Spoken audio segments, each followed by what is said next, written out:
Hey everybody, this is John Q coming to you from San Diego Comic-Con 2014. I am standing here with my good friend, our good friend, Jeff Kaufman. How are you? It's been a great Comic-Con. A lot of stuff. My favorite yet. My favorite yet. Good. Jeff, we know you from plenty of other books. We talked to you earlier about Bayou Bound. But I want to talk to you a minute about your other book, Chip and Gorro. Yeah, that's a children's book, believe it or not.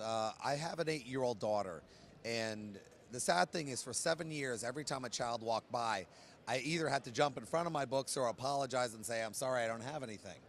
And, you know, I just didn't have a good enough excuse why I kept doing that. Yeah. So tell me about, tell us about Chip and Gorro. And one thing that you don't know yet, but I know, is that Chip and Gorro, you already have those voices in your head. So tell us about the book, and then I want to talk to Chip and Gorro. Well, Chip and Gorro are two stuffed animals that have lived on my bed my whole life, and I've done the voices for them, and my daughter and I do the voices for Chip and Gorro. And I'll talk to my daughter all day long doing the Chip and Gorro voices. And for example, not for example, Gorro's voice is very simple. Gorro's a gorilla, and he'll go, oh, I love bananas. I just cannot help how much I love them. I don't like cookies. I do not like grapes, but I would love a banana. And Chip is a lot more easy. Chip is like, no berries. No, I don't like those bananas. They're mushy and they smell, but they just do. And I'll have these conversations with my daughter for hours on hundreds of topics that they want to talk about. So it's like my daughter and Chip and Gorro are hanging out together, and sometimes I'm not even there. I've been lucky enough to talk to him for the couple days that we've been here, and yes, I make him talk to me like Gorro all the time. So the story itself is, because I read it, the story itself is basically about how to make friends and how to keep friends. I think it's about being a decent human being. And the sad part about it is this: I read all my children's books, and they're cute. The artwork's okay, but nothing's extraordinary. Nothing that my child will remember to make him a better person. And the idea was, okay, this is a story about two stuffed animals who live on this little boy's bed, and when he goes to school, they go to school. And their first day of school, they meet another bear and a gorilla. And the idea is this other bear and gorilla don't understand why Chip and Gorro are friends, because, you know, bears are better than gorillas and gorillas are better than bears. So they have a contest, and Gorro, you know, has a chance to win, but runs back to help his brother who happened to fall in a puddle. And he looks over at Chip, and Chip is like, why'd you come back? You could have won. And Gorro goes, because you're my friend. And that's the point. There's nothing really out there that really sets the tone for our children to understand right and wrong. Yeah. And I grew up with Spider-Man, and Spider-Man was always very clear: be responsible, be a decent human being. Yes. But our children don't have that.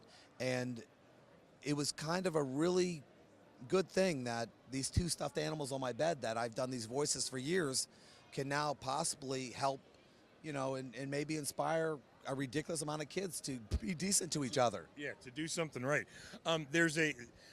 You put in there a simple tagline that Chip tells Gorro that I think you, I, and everybody else, if they thought about it, could just, if they took it through life, I think it would help. And tell me, what's that tagline that you have to tell me in what Chip says in Chip's I got it. Okay. Gorro is they ride their dog Toonie, which is my Sheltie who had passed away, so I brought him back. Toonie lives. They ride him to school, and while Gorro sees a bunch of other stuffed animals, he goes, how do I make friends? And Chip says to him, okay, you got to be nice and don't eat anybody else's lunch. And it's a sad concept, but, you know, don't take people's stuff unless they offer it to you. Don't eat somebody's bananas. Oh, but if they happen, I love bananas. See, it's amazing. Each one of us has this greatness inside us where we love a specific thing. Oh, I love Spider-Man. Oh, I love that. And the sad thing is that it's just such a sweet concept and a simple concept, and it's not confusing, but it's not preachy either, because the kids, you know, when I read this to school children, they sit there and they're like amazed. And I'm fortunate that Elvin Cintron, who was a fantastic painter, took a week and a half to paint every page, not just like an hour, 2 hours. And every page he would send me, I would be more and more stunned. And it's like my eyes are filled when I saw a page. And every time I look at it, I see something else I didn't notice before. And why not make it that, you know, whether it be a comic book or a movie, that the next be your best? And, you know, I think this is what it is for us. Well, Jeff, I want to say, one, thank you so much for giving us the time. I also want to say that I'm going to start a campaign, and I want you guys to help me start this campaign. We want a book on tape, or at least one downloadable, with you doing the voices for Chip and Gorro and narrating. So you're going to narrate and do both their voices. You think we can break you down and get that done? You know, I think I can make that happen, but it takes me about 3 weeks for this con-voice frog to leave. So Gorro kind of sounds like he's been smoking.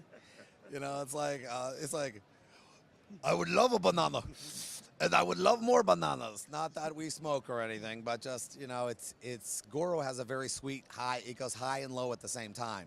And Chip and Gorro's voices are very different. Goes, oh, I love a banana, and I love this, and I like that, and you can have it.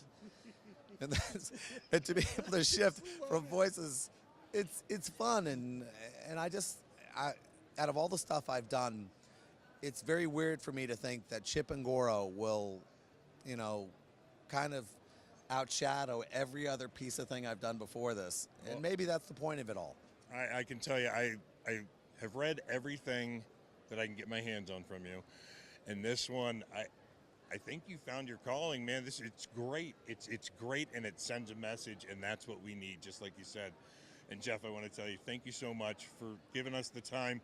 You know, and I know you as a friend as well, and I appreciate it. And I love ComicWow. Oh, but not as much as bananas. But I can read. I could go online. I could look at the ComicWow. I could watch the Q mess up everyone's names. Oh, I could do that all day. It is so fun. Yeah, I love when he does that. I love when he's up there and he knows absolutely nothing about the book, and he pretends he does. And I laugh and I laugh. But I don't laugh. I kind of feel bad because I know somebody's paying for it, but it's not fair. You know, they get him, and I think they get him because he looks like Gorro. And, you know, he kind of does a little bit. You know, he's kind of round, and his eyes kind of fall back in his head. Oh, I don't like when you make fun of me like that, but he does look like me a little bit. But, you know, he's kind of a little browner than I am.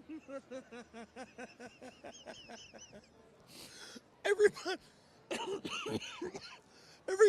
this is John Q, Jeff Kaufman, Chip and Gorro from Comic-Con in San Diego 2014, and we'll catch you later.